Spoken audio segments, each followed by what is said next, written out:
네, 자, 시장에서 종목에 대한 관심 여전히 유효하고 있는데요. 이런 종목에 대한 전략 그리고 앞으로 우리가 어떤 이슈에 주목을 해야 될지 따져보도록 하겠습니다. LNS홀딩스의 김선영 대표 자리하셨습니다. 안녕하세요. 네, 반갑습니다. 네, 자, 일단 월요일은 또 장기 투자자분들을 위한 날이니까 이슈 넘어가기 전에 종목 리뷰 잠깐 하고 갈까요? 네, 네.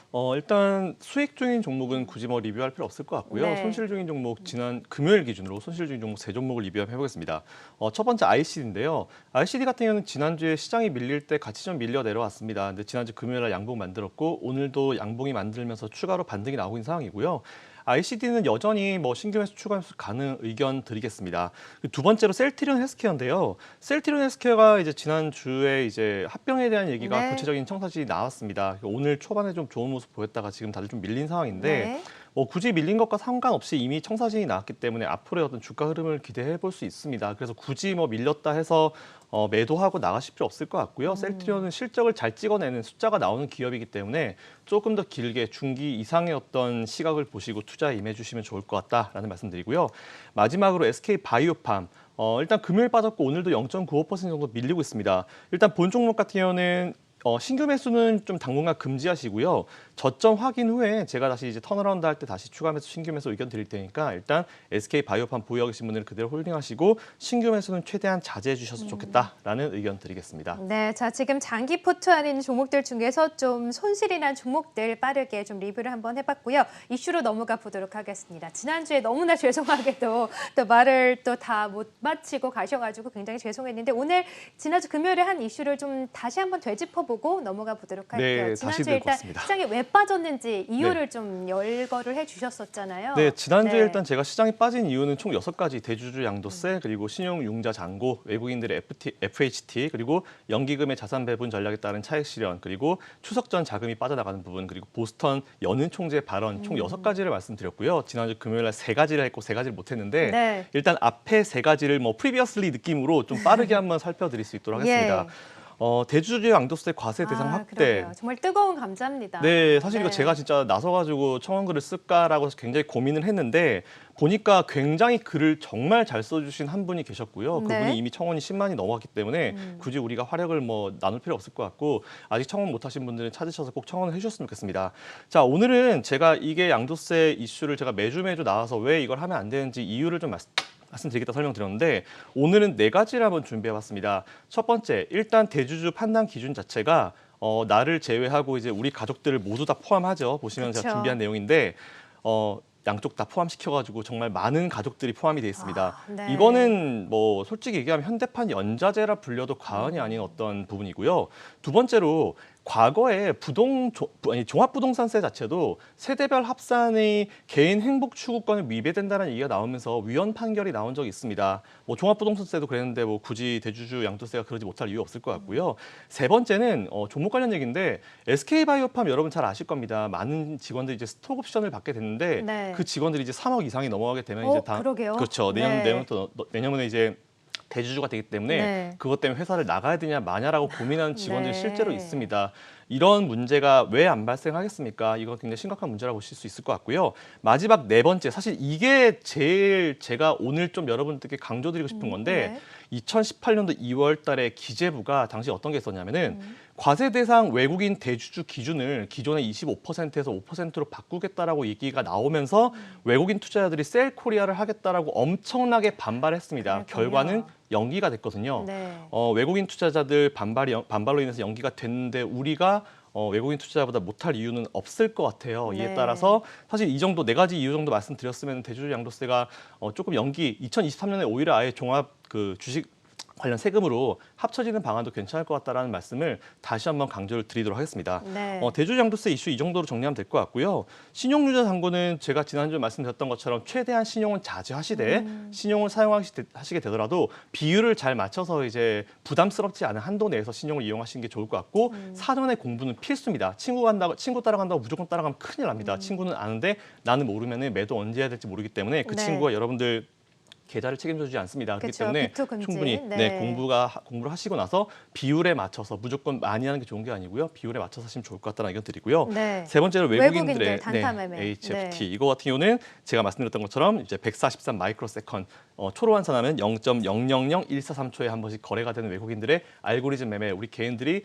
1대1로 붙으면 절대 이길 수 없다. 그래서 두 가지. 첫 번째, 외국인들 수급 들어온다고 그 종목 따라가지 마라. 왜? 그 종목은 단기에 나갈 수 있는 어떤 수급이다. 그리고 두 번째로, 그들을 이길 수 있는 방법은 최대한 롱텀 투자, 긴 기간을 여유를 두고 투자하시는 방법이 그들을 이길 수 있는 유일한 방법이다라고 좀 설명드리고 마무리하겠습니다. 네, 자 지난주 또 증시가 하락을 했던 이유 세 가지 측면에서 좀 원고를 좀 말씀해 주셨고 네 번째 이유 중에 하나가 연기금 관련된 이슈였는데 뭐 대표님께서 연기금 편을 드시는 건 아니지만 우리 투자자 입장에서는 왜 이렇게 연기금이 방어막이 돼줘야 되는데 매도를 계속해서 하냐 이런 또 의문이 있었거든요. 이 부분도 한번 설명을 해주시죠. 네, 뭐 제가 네. 지난주에 JP모건 말씀드리면서 JP모건이 사실은 이제 이런 단타라는 게 아니고 뒤에 이제 밀레니엄이나 이런 그 시타델 같은 헤지 펀드가 네. 있었다라고 말씀드렸는데 그들 편을 드는 게 아니고요. 우리가 정확하게 어디서 나온 수급이고 왜 이게 나오는지 알아야지 우리도 전략을 짤 수 있습니다. 제가 보통 스타크래프트 이런 걸 보통 많이 이제 예를 들어 설명드리는데 예. 뭐 상대방이 뭐 하는지 우리도 뭐 나와야지 알 수 있는 부분이니까요.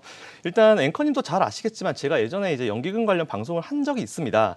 연기금 관련 뭐 최근에 이제 불미스러운 사건도 있고 해서 신뢰도가 많이 훼손되긴 했지만 연기금은 개인의 어떤 그 감정으로 매매하는 그 집단이 그럼요. 아니고요. 네. 철저하게 자산 배분 전략에 따라서 투자를 하는 집단이다라고 보시면 될 것 같아요. 뭐 국내 주식, 해외 주식, 국내 채권, 해외 채권, 국내 부동산, 해외 부동산 등의 비율을 맞춰서 투자를 하는데요.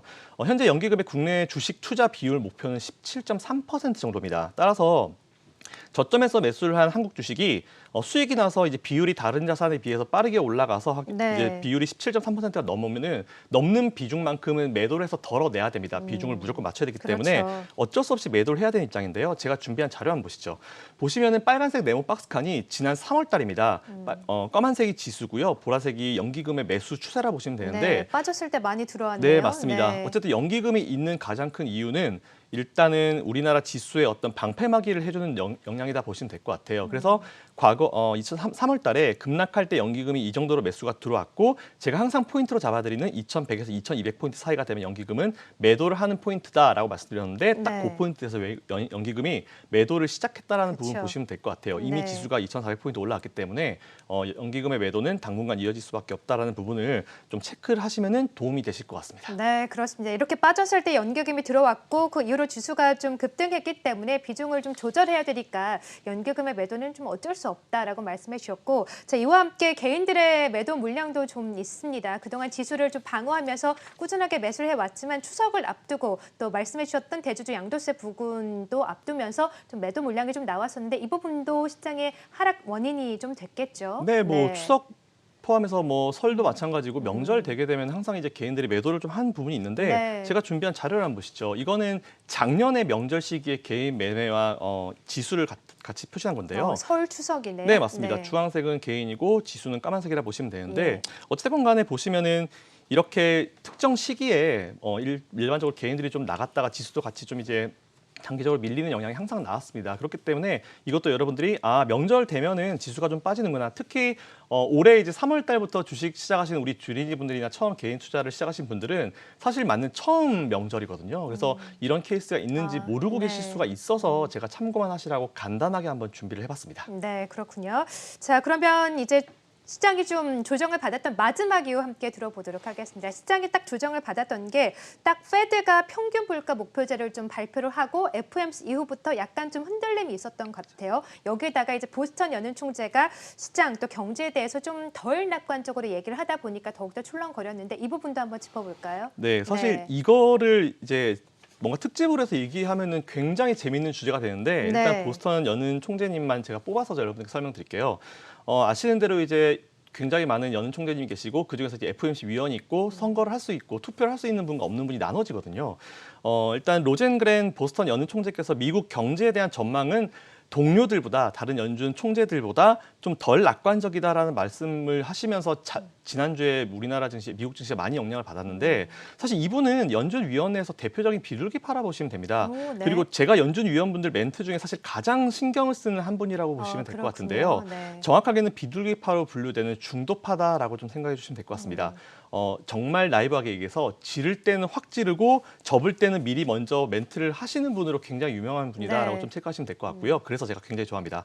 아무래도 비둘기파로 분류되시는 분이 이런 멘트를 하다 보니까 뭔가 굉장히 시장에 영향을 받은 것 같은데 이번 연설문 내용을 제가 가만히 살펴봤더니 뭐 이렇게 말씀하셨습니다. 그러나 나는 팬데믹 경로가 블라블라블라 그리고 미국 경제는 올해 초 최악의 위기를 벗어나서 회복이 됐지만 여전히 팬데믹은 상당히 위험하다. 그리고 경제 낙관에 대한 부분이 뭐 다른 선진국에 비해서 보건 관련 문제라는 멘트가 나왔고요. 그리고 역풍을 고려했을 때 백신이 상용화 되기 전까지 보면은 멘트 하신 부분이 전부 다 코로나19와 관련된 부분이에요. 그러니까 네. 코로나19 관련 문제를 미국 정부가 못하고 있다. 그렇기 때문에 다른 동료들보다는 좀 덜 낙관적으로 보고 있다라고 하는 게 멘트의 포인트인 것 같고요. 마지막으로 그러나 추가적인 재정 정책은 나올 것 같진 않다. 이것 때문에 이제 시장이 영향을 좀 많이 받는 것 같은데 사실 앞에 멘트 뭐 틀린 말씀하신 거 전혀 없습니다. 뭐 하실 말씀 없고요. 근데 뒤에 멘트 한마디에 뭔가 시장이 확 반응한 부분인데 최근 파월 의장의 어떤 멘트들 여러분들이 지켜봤을 때 연은은 돈을 추가로 이제 쓸 준비가 되어 있다라는 멘트가 이미 좀 나오고 있는 상황이고요. 하지만 정치권의 문제 때문에 이거를 풀지 못하고 있다라는 뉘앙스가 굉장히 강합니다. 여러분들 워낙 잘 알고 계실 거고. 이런 의미로 로젠그렌 총재도 이제 똑같은 의미로 이제 멘트를 하셨다라고 보시면 될 것 같습니다. 어쨌든 정치적인 문제는 언제 해결될지 모르니까 뭐 곧 나올지 안 나올지는 잘 모르겠다라고 표현을 한 것 같고요. 항상 말씀드린 대로 정치적인 문제는 정말 해결이 안 될 것 같이 보이지만 당장 내일이라도 빠르게 해결될 수 있는 게 정치적 문제이기 때문에 이거를 여러분들이 너무 민감하게 받아들이실 필요 없을 것 같고 이것 때문에 연은 총재들의 멘트 때문에 뭐 시장이 뭐 밀린 부분에 대해서는 우리가 오히려 이제 좀 시장을 다시 한번 좀 쉬어가면서 이제 다시 추가 매수나 신규 매수의 기회로 삼을 수 있는 어떤 포인트다라고 생각해 주시면 좋을 것 같습니다. 네. 자, 이런 여러 가지 이슈들로 인해서 시장이 좀 조정을 받았는데 그러면 앞으로 추석 이후에 우리 투자자분들 어떻게 대응을 하면 좋은지 짤막하게 또 말씀을 해주시죠. 네. 일단 저는 앞에서 말씀드린 대로 대주주 양도세 20만 명 넘어야 청원 20만 명 넘어야 이제 정부에서 이제 멘트를 하게 되죠. 그리고 네. 많은 의원분들도 지금 고생하고 계시는데 대주주 양도세가 만일 연기가 된다라고 얘기가 나오면 여러분들은 빠르면 올 연말에 굉장히 우리나라는 역사적인 포인트를 보실 수 있을 겁니다. 그러니까 이거는 꼭 참여해 주셨으면 좋겠고요. 일단 대주주 양도세 문제가 조금은 해결이 돼야지 뭔가 시장이 위쪽으로 확 들어가는 어떤 흐름이 나올 수 있을 것 같습니다. 하지만 그렇다 해도 사실 그게 만일 너무 이제 일반적으로 알려진 이제 악재 요인이기 때문에 너무 이제 그게 시장의 밑으로 내려간 요인까지는 되지 않을 것 같긴 하고요. 추석 지나고 오히려 자금의 어떤 수급에 대한 부분이 안정적으로 진행이 되게 되면은 다시 개인들 위주로 해서 시장이 안정을 찾을 수 있을 것이다. 그래서 지금은 뭔가 단기간 내에 대박을 내고 투자하는 것보다는 조금씩 모아가신다는 느낌으로 투자해 주시면 좋을 것 같습니다. 네. 자, 지금까지 김선영 대표와 함께 시장의 이슈 체크해봤습니다. 고맙습니다. 감사합니다.